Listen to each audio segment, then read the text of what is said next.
उत्तर प्रदेश में 2027 के विधानसभा चुनाव अभी दूर हैं, लेकिन लखनऊ के महिलाबाद में सियासी पारा अभी से उबलने लगा है। मुद्दा है महिला पासी स्मृति द्वार। इतिहास और पहचान की इस लड़ाई ने आज महिलाबाद की सड़कों पर भारी हंगामा खड़ा कर दिया है।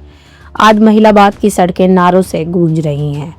बड़ी संख्या में अग्रवंशी समाज के लोग सड़कों पर उतरे और वर्तमान विधायक और पूर्व केंद्रीय मंत्री कौशल कुमार के खिलाफ जमकर नारेबाजी की।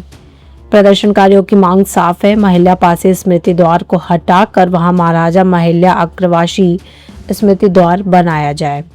आपको बता दें कि यह विवाद तब शुरू हुआ जब कुछ समय पहले बिना प्रशासन की अनुमति के यहां स्मृति द्वार लगाया गया, जिसे बाद में हटा दिया गया था। इसके विरोध में क्षेत्रीय विधायक और पूर्व केंद्रीय मंत्री कई दिनों तक धरने पर बैठे रहे।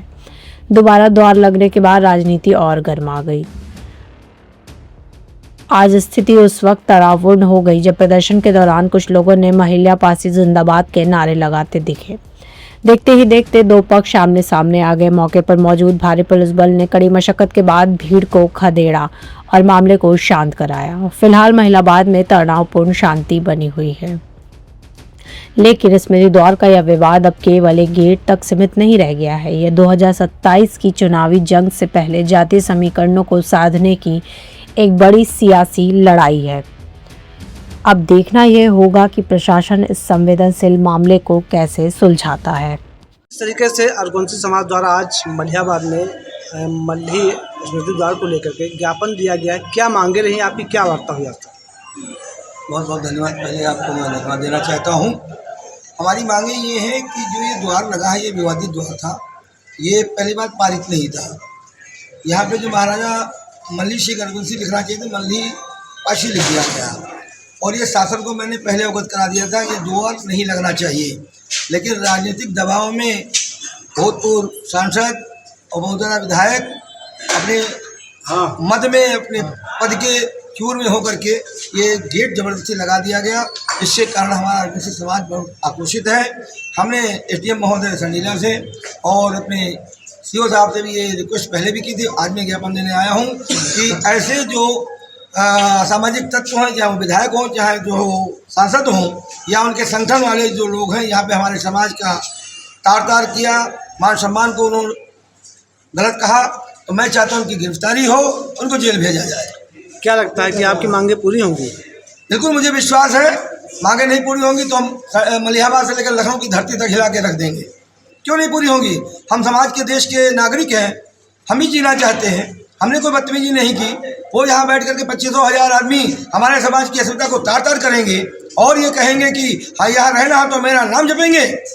मेरा समाज अरगोंसी समाज आज 5 लोकसभा विधायकों में निर्णायक भूमिका निभाता है और 20-25 विधानसभाओं में हमारा समाज इनको राजा बनाता है। आने वाले समय में इनको राजा बनने की बात भूल जाएंगे। अब तो बोर्ड प्रस्तावित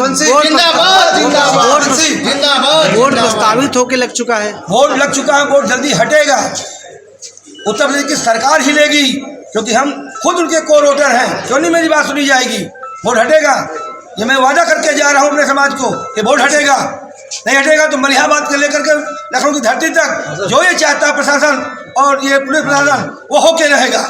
हम पीछे हटने वाले नहीं अब हैं और हम शांति, सौहार्द और शांतिपूर्वक अपनी संवैधानिक बात करना चाहते हैं। कोई बात नहीं करना चाहता। लखनऊ के कहते हैं वहाँ मलिहाबाद जाइए, और यहाँ का कहते हैं कि लखनऊ जाइए। क्या हो गया मेरे जीने के लिए? मैं आदमी नहीं हूँ? मैं सामाजिक आदमी नहीं हूँ? जीने का अधिकार नहीं है? किस आधार पर इन्होंने बोर्ड लगवा दिया? सब जानते हैं लोग। मैं सब देख रहा हूँ आज 20-25 दिन से। मेरी कैबिनेट लगी हुई डीएम के यहाँ, क्यों बोर्ड लगवा दिया गया? ये ऐसा नहीं होने दिया जाएगा। हम अपना खून तक बहा देंगे और हमने ये शरीरामी पहन रखा है। मरते दम तक अगर मुझे मार भी दिया जाएगा, ये सांसद, विधायक और इनके गुंडे जो है सामाजिक तत्व वाले, मुझे मार भी देंगे, तभी मुझे फर्क नहीं पड़ेगा। क्या लगता है बोर्ड प्रशासनिक दबाव में लगा है या सरकार के दबाव में लगा? यह सरकार के प्रशासनिक दबाव में लगा हुआ। यह नहीं होना चाहिए था। न्याय सबके बराबर होता है। अगर हम उन्होंने एप्लीकेशन दी, लगाया, हट गया, तो मैंने भी दी थी। दोनों पक्षों की बात सुनी चाहिए थी। मैंने जिला प्रशासन से ये कहा कि उनसे कहे कोर्ट जाए या बैठा के बात कर दी जाए। नहीं किया गया, बोर्ड लगा दिया गया। मैं आज भी कहता था दोनों पक्षों को बैठा लीजिए। अगर मेरा ऐतिहासिक पृष्ठभूमि मजबूत बनती है तो वो दें, मैं देने को तैयार बैठा हूँ। क्या इससे पहले कोई समाज कोर्ट को भी गया था जिसमें निर्णय कोई जानकारी? बिल्कुल गया था। इन्होंने हरदोई में हमारे महाराजा सल्ली सिंह गढ़वी हैं जो उनके बड़े भाई हैं, ये 5 बार हार चुके हैं वहाँ का मुकदमा। क्यों भाई? जब वो बड़े भाई हैं तो छोटा भाई कैसे हो सकता पाशी? सरकार मानता है, डीएम मानता है। जिला गए हैं और जिला न्यायालय गए हैं, डीएम हरदोई ने अभी पिछले साल पारित कर दिया, हाई कोर्ट भी गए, वहाँ भी खारिज हो गया। अब बताइए, जब आप सब हार चुके उसके बाद जबरदस्ती आपने की।